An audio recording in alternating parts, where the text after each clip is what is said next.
Now I would like to invite Dr. Elly Teman. Elly will talk to us about I'm Not the Mother of This Baby, a comparison of kinship understanding among Israeli and US surrogates.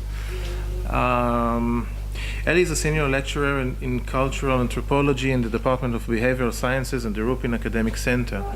Elly is the author of an ethnography on gestational surrogacy in Israel entitled Birthing a Mother, the Surrogate Body and the Pregnant Self. Her publications have appeared in Social Science and Medicine, Medical Anthropology Quarterly, Culture Medicine, and Psychiatry. These publications include articles on surrogacy policy, on the experiences of gestational surrogates and intended mothers, and on religious Jewish women reproductive lives. Elly. Thank you for inviting me to the conference today. It's been really interesting. As a cultural anthropologist and a medical anthropologist, sometimes I feel like we speak different languages with the psychologist. I'm eager to discuss my paper with you all afterwards because I think it might upset some of the foundations that psychological studies often work with. This paper is based on a 10-year conversation between me and a colleague at UCLA at the sociology department there. Her name is Juja Berend, and she's been conducting online ethnography of the largest US-based surrogacy website.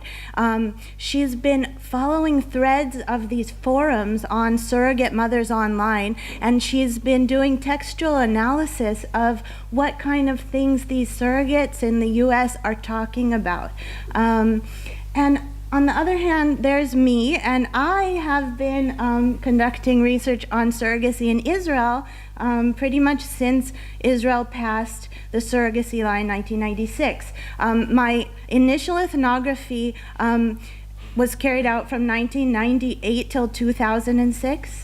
It was kind of a different world then, where we didn't have smartphones and didn't have so many forums and things. And so I've actually gone back to the field in the last year. In 2016, I did another round of interviews with 20 surrogates to see what it's like to be a surrogate in the age of WhatsApp, Messenger, and Facebook surrogacy.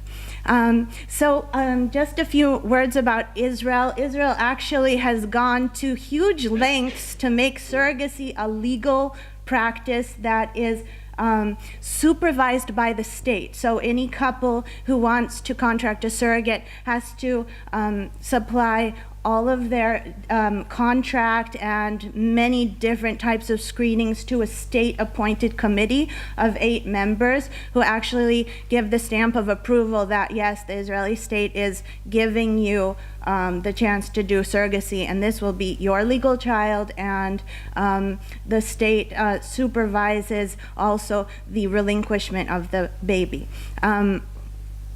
Surrogates until 2013 had to be unmarried, divorced, or widowed. In recent years, the rabbis have approved married surrogates, so that's another reason why I went back to the field. US surrogacy, completely a different story. Surrogacy is not regulated under federal law. It's state by state. It's kind of a patchwork type of regulatory background, so that there are certain states like New York that will outlaw surrogacy, but a surrogate can just cross state lines to New Jersey and give birth, okay?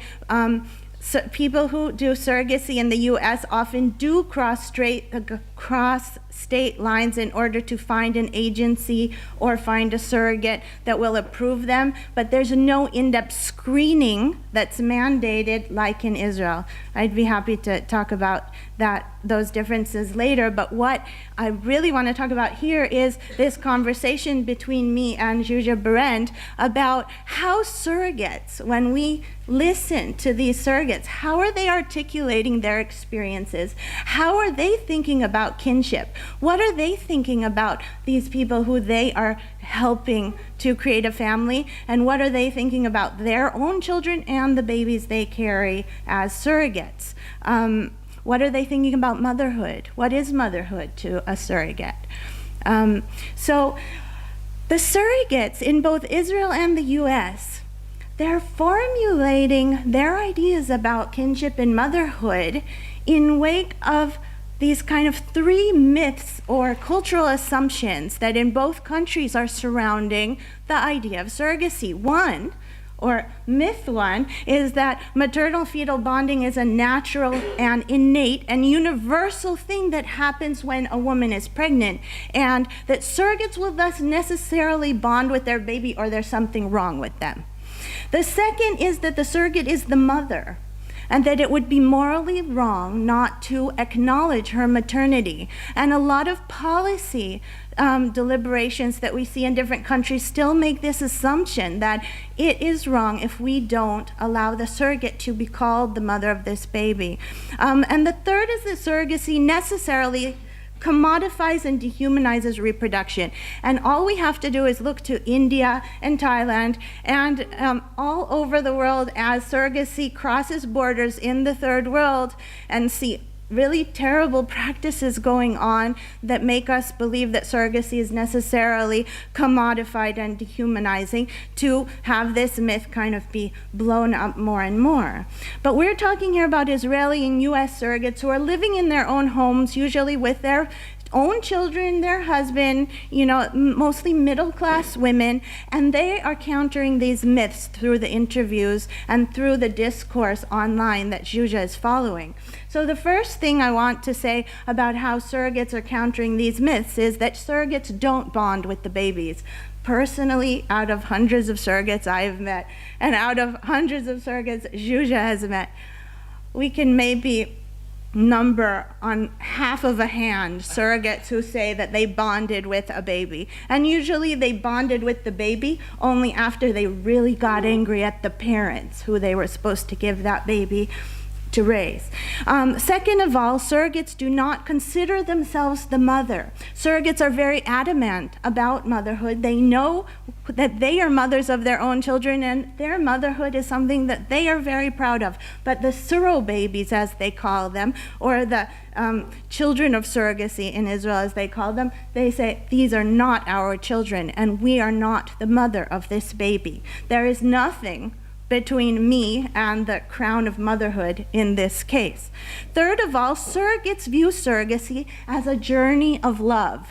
They really use this kind of romantic language when they talk about surrogacy, and they see it as something that's the opposite of commodification and dehumanization. If we're talking here about personal growth, I would say that something like 60% of surrogates who I've followed through the process and years later have definitely experienced very strong exhibitions of personal growth from this process and from how much they felt that their humanity was actually strengthened through this process.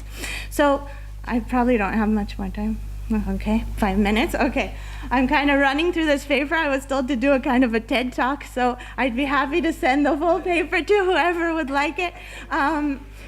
So about surrogates not bonding, I put a couple citations from surrogates. So surrogates are always talking about themselves as, I'm the babysitter, I'm just the incubator who's reproducing the cells of the intended parent's baby. Israeli surrogate Sivan says, I'd correct people who'd ask me, how will you part from, how will you hand over, how will you give away the baby? Talk about words, right? The power of words.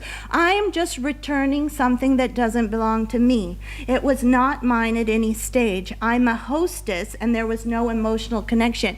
Interestingly, in Hebrew, the word in popular media for surrogacy and the one that surrogates choose is pundikait. It actually means hostess or innkeeper. So this kind of innkeeper terminology is also reflected in the culture.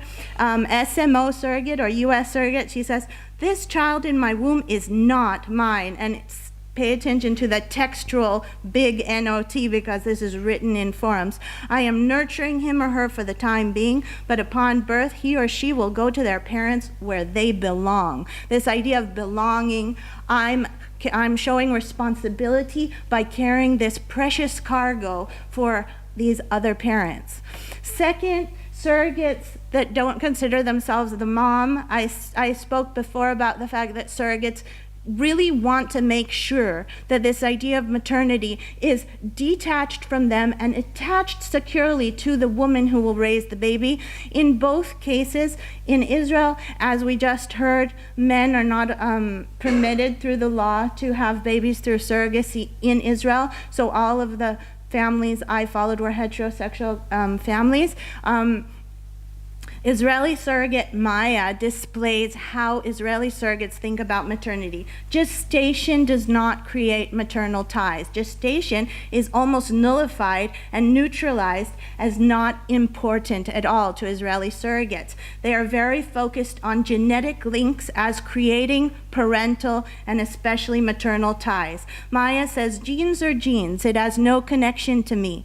That is the first question I'm asked. If it was my egg, no way. They are not my kids, my children. There is no way I would do that. Using my eggs would make them my children. Israeli surrogate Naama says, I gave birth to twins by cesarean, and every morning in the shower, I meet the scar that remains from the operation. I love it, and I'm proud of it. The scar and the knowledge that I brought two souls into the Jewish people. Israeli surrogates, they draw on a kind of national terminology. Oftentimes what they are doing is a national mission, not just a personal mission. They are not just creating families, they're creating a continuing generation by adding new Jewish souls to the people of Israel. Whereas American surrogates, interestingly enough, do not have this kind of obsession over genes, and definitely not about the national repercussions of what they're doing. A lot of the American surrogates on SMO began their journey as gestational surrogates where it was not their egg, and then after it didn't work out, after a few IVF attempts, they actually gave their own eggs and became traditional surrogates.